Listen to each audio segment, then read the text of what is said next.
Je regarde dans l'oreille d'Hergé. Ici, tout est Beau.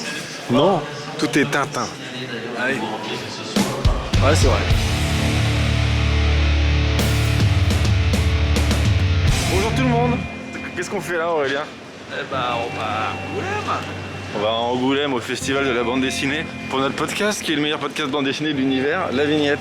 Est-ce qu'il est très tôt? Un peu. Littéralement le quart du matin, ce qui est pour Aurélien le milieu de la nuit. Ah bah, je viens de me coucher là, à l'instant. Donc là on prend le TGV, c'est quoi le 2? 2. On va à Bordeaux, je crois. On va à Bordeaux mais on descend à Poitiers parce qu'après on a un train jusqu'à Angoulême. Ok. Est-ce qu'on est excité quand même? Est-ce qu'on va rencontrer Hergé? Ah, j'espère quand même. Je pense à petit. Il est bon ce cake. Il serait meilleur aux olives. Je veux les cakes de moi. Ouais, t'es plus cake salé sucré toi. Ouais. Un mec sucré toi. Ouais. Je crois qu'il y a une petite mission là, importante. Ouais, je trouve le trésor de Picsou là. Est-ce que tu fais ça pour être dans le thème Angoulême ou vraiment c'est ta consommation de bande dessinée? Non, j'ai toujours les trésors de Picsou. Petit rituel, et il y en a un nouveau qui est sorti aujourd'hui. Je sais pas, dans les gars, on sait pas en fait. C'est ça là? Non, ils l'ont pas. On va demander au Il est monsieur. sorti aujourd'hui. C'est demandé moi. Bonjour. Vous avez reçu le nouveau trésor de Picsou? Alors qu'il y a toujours un peu de décalage entre la date de sortie. C'est pour mon fils. Quel est notre projet? Bah, on va poser des questions À qui? à tous ceux qui veulent bien nous répondre. Je vais te dire ce qui va se passer. Ah voilà. Et on est tellement à chier. Bon, on va poser des questions à tous les invités qu'on a déjà eu parce que c'est les seuls qu'on connaît. Et on va en avoir d'autres.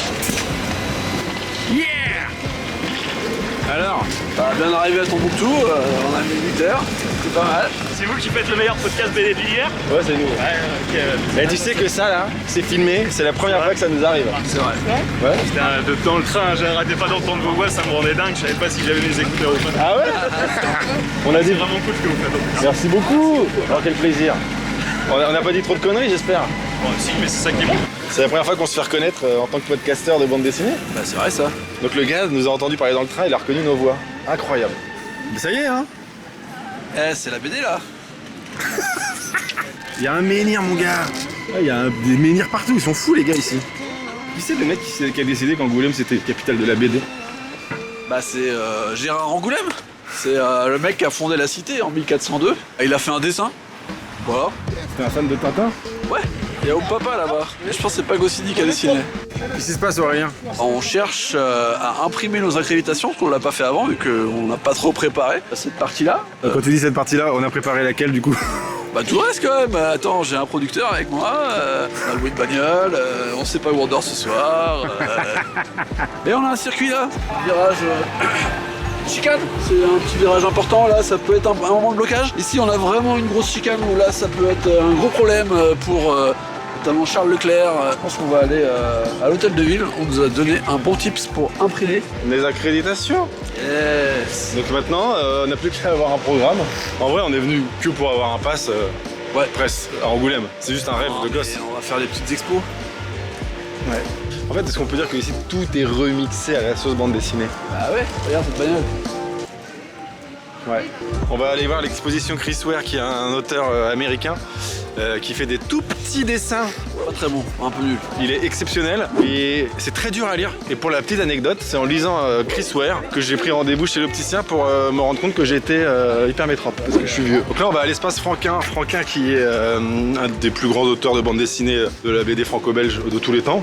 Il a inventé Gaston Lagaffe, il a transcendé Spirou et Fantasio. Et il a fait les idées noires dont on raffole. Et là on va dans l'espace qui porte son nom pour voir l'exposition Chris Ware. Mais on attend peut-être que ce gros gourmand d'Aurélien finisse son sandwich au jambon. C'est juste parce que toi t'as mangé en une vitesse exceptionnelle. Et là on marche, même pas on s'assoit, on profite de rien en fait. Mais il est 11h30 du matin. Bon, assis-toi là. Et regardez-moi ce gourmet. Voilà, c'est un gros kiff. Là c'est marqué là pourquoi, bah je me pose la question. Comment on pourrait définir Chris Ware? Bah c'est ça qui est bien, c'est que c'est pas trop définissable. Beaucoup de perspectives, c'est l'inverse de Lisa Mandel qu'on a reçu hier. Ouais, il y a beaucoup de profondeur, beaucoup de personnages. Minuscules, c'est minutieux. Les typos elles sont charmées. Un puzzle entièrement fait par Chris Ware. Y compris la forme des pièces. Il y a des pièces rondes. Impossible. Je pense que l'excellence qu'atteint un mec comme Chris Ware, c'est vraiment ce que j'admire le plus au monde artistiquement. Arriver à autant d'abnégation, d'engagement et de précision et pour procurer autant de divertissement, je trouve ça Ça m'émeut, mais au plus profond de mon être. T'es ému là? Mais en vrai, quand je vois les crayonnés bleus et l'ancrage qu'il y avait à la main et qui n'est pas du tout numérique, je comprends même pas que ce soit envisageable, quoi.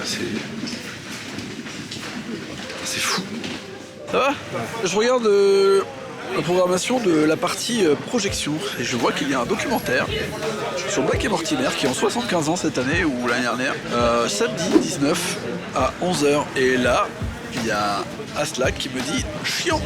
En fait, j'ai une profonde admiration et de respect et de tendresse pour Edgar P. Jacob, donc créateur de Black et Mortimer, pour une seule et bonne raison, c'est que c'était l'assistant numéro 1 de Hergé. Mais sinon... Non mais c'est pas ça, c'est qu'il y a beaucoup trop de texte. Tout est très... Non, j'aime pas trop lire, j'aime bien les dessins. On parlait souvent du fait de la frustration un peu de pas réussir. Et moi je pensais qu'Hippie Jacobs, le gars c'était un millionnaire.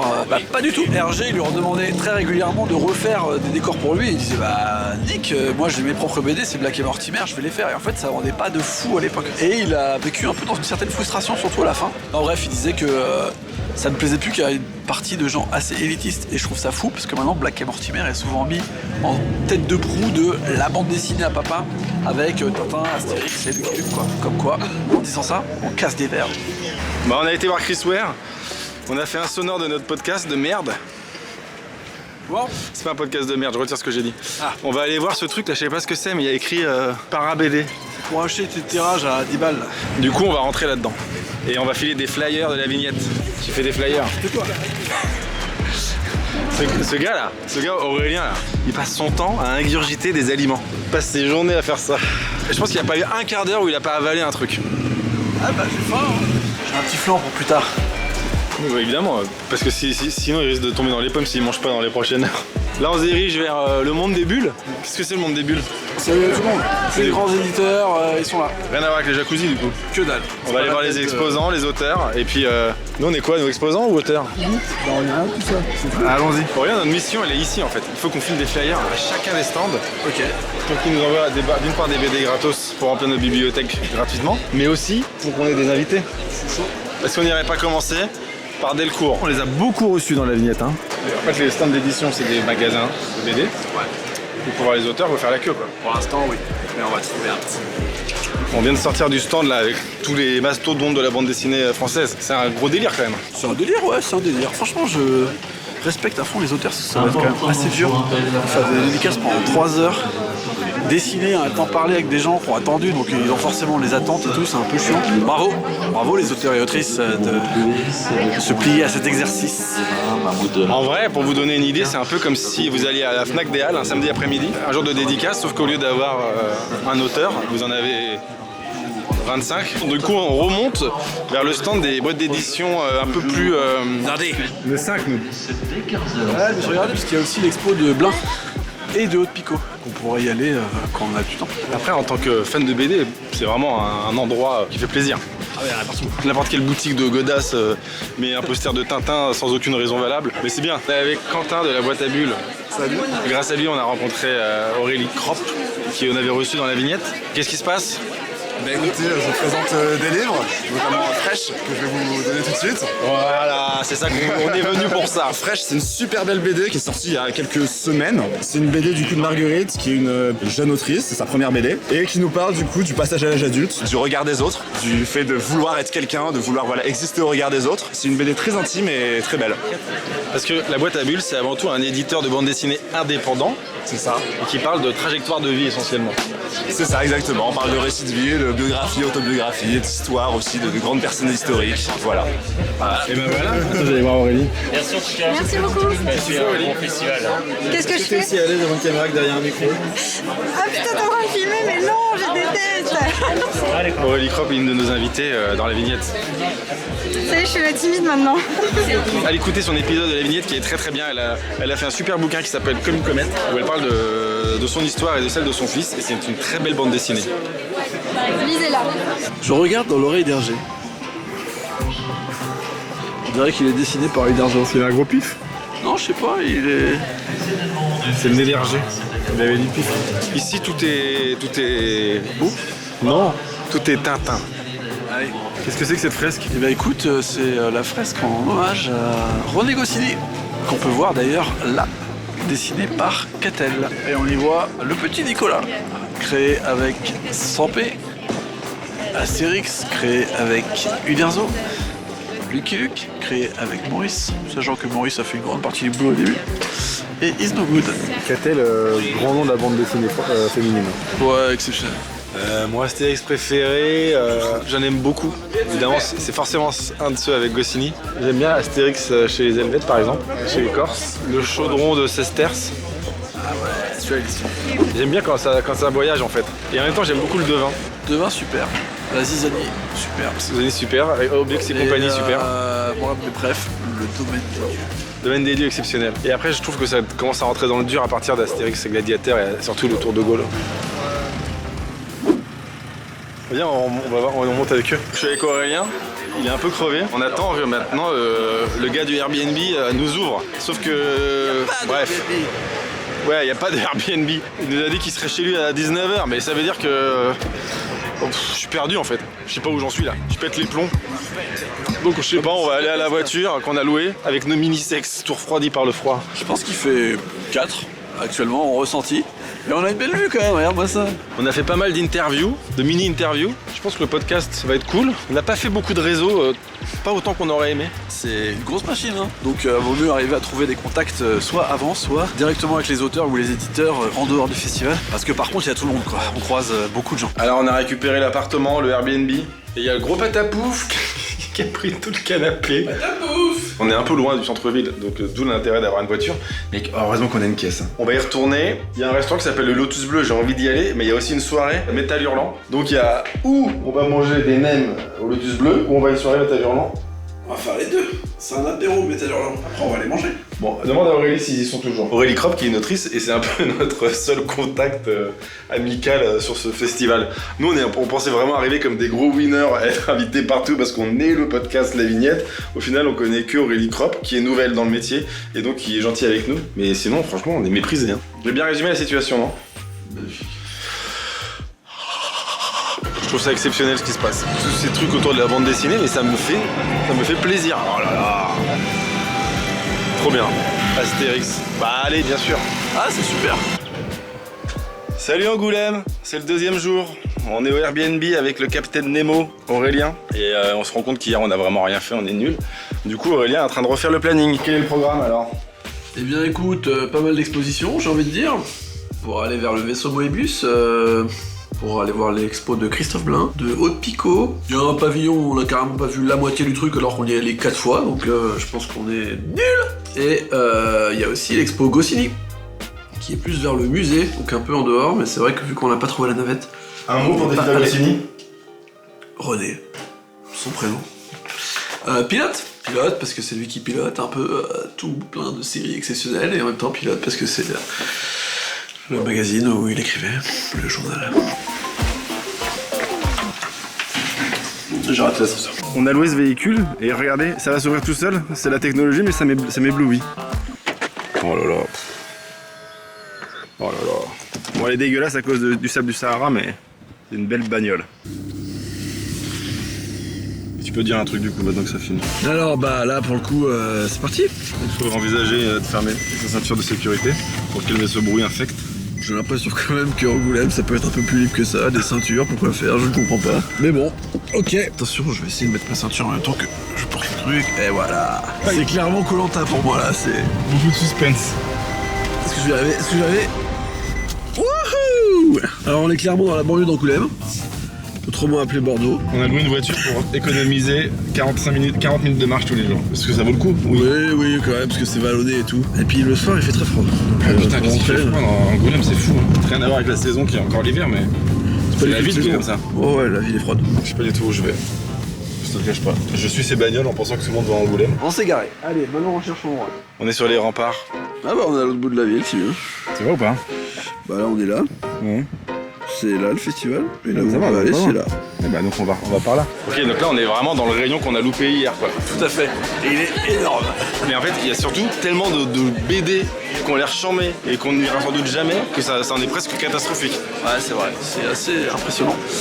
le nombre de livres et en même temps la qualité du livre. On aurait envie de s'arrêter à en acheter un de chaque, c'est impossible, il y en a vraiment, mais des dizaines et des dizaines différents d'éditeurs là, c'est hallucinant. Salut. On est devant les éditions Même Pas Mal qu'on adore, Des habillés, avec, avec Benoît Carbonel qu'on adore.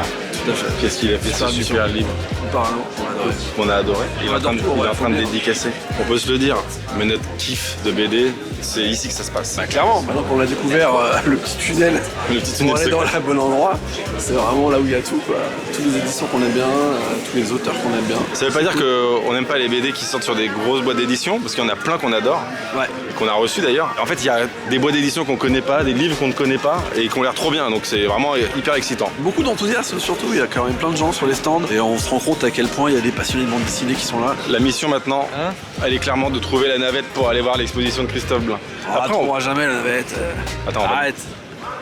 Alors il est midi 15, on va en profiter pour déjeuner. Hier j'ai invité Aurélien Chapuis dans un petit resto sympathique du quartier. Du coup là aujourd'hui c'est à Aurélien de m'inviter, c'est une petite surprise qu'il me fait. Enfoiré.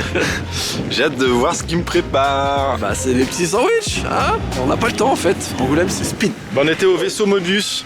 Mobius comme dessinateur bien sûr, puisqu'on est en Angoulême donc tout est... c'est ça Ouais, je savais pas capté. On a été voir l'exposition de Blain et de Haute-Picot, deux styles radicalement différents, on pourrait même dire opposés, et pourtant deux maîtrises absolument totales de l'art. Une efficacité, une précision admirable. Voilà. Mais je vais laisser parler Nemo, notamment sur Blain, parce que Nemo est fan. Ah oui, là je suis très heureux. Superbe exposition, vraiment en plus c'est très bien agencé, je sais pas comment on dit, mise en scène. On était plongé dans le noir et les planches ressortaient extrêmement bien. Et c'est vrai que le trait de Christophe Blain est incroyable. Et en plus c'est tourné sur le cinéma, donc forcément j'étais complètement conquis, plein de clins d'œil au cinéma. J'allais dire Blain de clin d'œil. Oh là là là là, c'est vrai. Blindé de clins d'œil, de blind d'œil. C'est vrai qu'il y a beaucoup de visages qu'on retrouve, enfin magnifique exposition. Et celle de Haute-Picot aussi parfaite, on se rend compte à quel point c'est hyper minutieux comme tu disais. Tout tient sur une planche, la composition est incroyable. Et ce côté un peu, je sais pas, flat design comme vous dites là, bah en fait c'est impressionnant et en même temps c'est hyper expressif. Et on voit aussi l'évolution de son trait. Je trouve qu'il y a plein d'émotions, c'est charmé. Franchement, deux artistes mortels.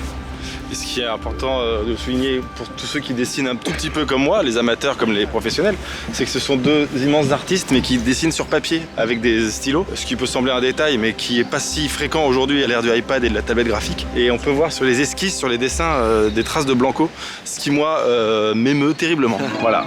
Allez, on va aller voir une autre expo. J'ai l'impression que Corto Maltese il est immense par rapport à toi. Ah bah là il me met une tête, hein. Même 2-3. Il devrait faire du basket ce gars-là. Il a l'air de kiffer le vent par contre. Il est là genre... C'est un marin, hein. Ouais, c'est un kiffeur. On est bien là, c'est bucolique. J'aime bien. On y va. Ok, bon, on y va. Quand j'étais ado, j'adorais Corto Maltese. Je vous recommande d'ailleurs Balade de la mer salée de Corto Maltese et les Celtiques qui sont excellents. Allez, Bon, big up Goprat qui est décédé en 95 et à l'époque j'étais très triste parce que je venais de me luxer la rotule et j'étais à l'hôpital. Et donc j'étais alité pendant une semaine et il est mort pendant cette période. Voilà, petite anecdote. Encore une fois, on sort d'une expo incroyable de Mizuki, mangaka japonais qui a vécu la guerre et qui a dessiné des choses merveilleuses. Tellement moderne dès le début, tellement innovant. Je parle même pas des livres, hein, je parle vraiment du dessin. Les livres sont tout aussi exceptionnels, mais Aurélien les connaît mieux que moi. Franchement, moi je suis un grand fan. J'adore toute sa période un peu autobiographique, mais aussi tout ce qu'il a fait sur Kitaro, le jeune personnage qui justement rentre dans le fantastique à fond, qui est son énorme succès, qui est devenu un dessin animé et tout. Et il y a tout ça dans l'expo, franchement, elle est super bien faite. C'est cool de voir autant de matière sur cet auteur exceptionnel du XXe siècle. Je découvre grâce à ce séjour à Angoulême que peut-être qu'éventuellement, il y a peut-être d'autres choses à lire que Tintin.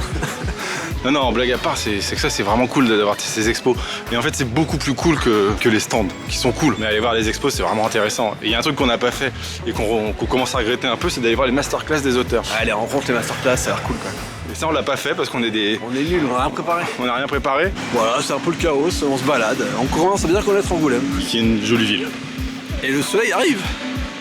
Il fait Ouais. moins froid. Il est 21h bientôt, on est invité à boire l'apéro chez les éditions Même Pas Mal. Ouais. On va manger avant, on a croisé que des gens qu'on connaissait et qu'on aime beaucoup. On a bu du vin un peu avec eux, beaucoup avec David Snug, frère. bah c'est un frérot, et qui nous régale. Il est vraiment à chier de rien. Et du coup comme il est chez Même Pas Mal ce soir, et qu'il y aura aussi des nadas qui sont vraiment adorables. Hein. Alors là, et on n'a pas filmé. parce que c'est de l'intimité ça, d'accord? Bon, c'est la fin de soirée. On s'est fait embarquer par un des invités de la vignette qu'on a adoré. Jim Bishop, il est avec nous. Qu'est-ce que tu fais là? Bah, je fais de la BD. Je signe Lettres perdues. Chez Glénat. Allez l'acheter, c'est une très bonne BD. Voilà, c'est vrai. Merci d'être passé les gars, franchement c'était cool. Hein. On a été ensemble dans une super aventure et Tu peux raconter l'aventure, ce que tu nous as fait faire? Traverser tout Angoulême. voilà, tout Angoulême en voiture. Dans un bar où on consomme pas. Il est 1h30 du matin. Et là, vous allez vous coucher parce que vous êtes Sur les vieux. voilà, vous êtes vieux, voilà, je voulais pas le dire. Mais voilà. Et du coup, c'est quoi le programme demain? Le matin artiste allé et l'après-midi dédicace. Donc merci Jim Bishop pour cette belle Merci soirée. à vous les gars. Merci. D'être venus dans cette petite galère. Et voilà, tu seras dans le vlog. Trop bien. Je suis trop fier d'être dans le vlog en vrai. Je les regarde tous les vlogs, tous les samedis. Bon, on est de retour pour notre troisième et dernier moment à Angoulême, parce que nous prenons le train tout à l'heure pour rentrer chez nous à Paris. Quand on est arrivé, on s'est dit que 3 jours c'était presque trop. Et là, on se dit que finalement c'était bien. Non? Si, franchement, j'aurais pu rester encore un peu ce soir et tout. C'était cool hier soir, on a bien rigolé. Une rencontre sympa, bonne discussion, plein d'expos. Et j'avoue, on aurait pu faire quelques masterclass ou quoi, là, le truc qu'on n'a pas fait du tout pendant 3 jours. Là. Donc j'aurais pu rester jusqu'à ce soir, je pense, moi. Ouais, moi aussi. Là, on va aller boire un café avec Sophie Lambda, qu'on avait reçue dans la vignette. Super autrice, très gentille, très talentueuse, très inspirée. Donc voilà. C'est aussi ça, Angoulême. Ça va, Sophie Lambda? Ça va. On va rien dire de plus que ce qu'on a dit dans le podcast, mais on est avec Sophie Lambda et on aime beaucoup Sophie Lambda. Qu'est-ce que tu peux dire à ma communauté? À ta communauté, ils sont combien? Ouais, une dizaine. Une dizaine de personnes, putain, ça fout la pression. Il y a un peu de vignette, il y a un peu de ma famille, voilà, c'est tout. Bah je passe le bonjour à tes cousins, alors qu'est-ce que tu veux que je te dise? Voilà, c'était Sophie Lambda. On a bu un café, on va rentrer chez nous. Hein. Oui. On est retourné chez les Indés, faire un dernier tour. C'est samedi, c'est blindé. On part peut-être pas au meilleur moment ou peut-être au meilleur moment, un des deux. Pareil, fais-les entre les deux, je pense. Belle expérience. Cet après-midi, ce soir et demain, ça va être un feu incroyable, bravo. Bravo. Bravo, bravo.